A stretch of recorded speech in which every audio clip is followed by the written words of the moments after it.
to run program as administrator.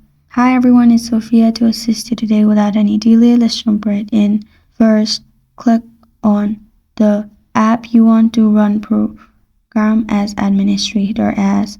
Right click on it and you'll find all these options. You'll find run as administrator option. After that, simply you run program as administrator.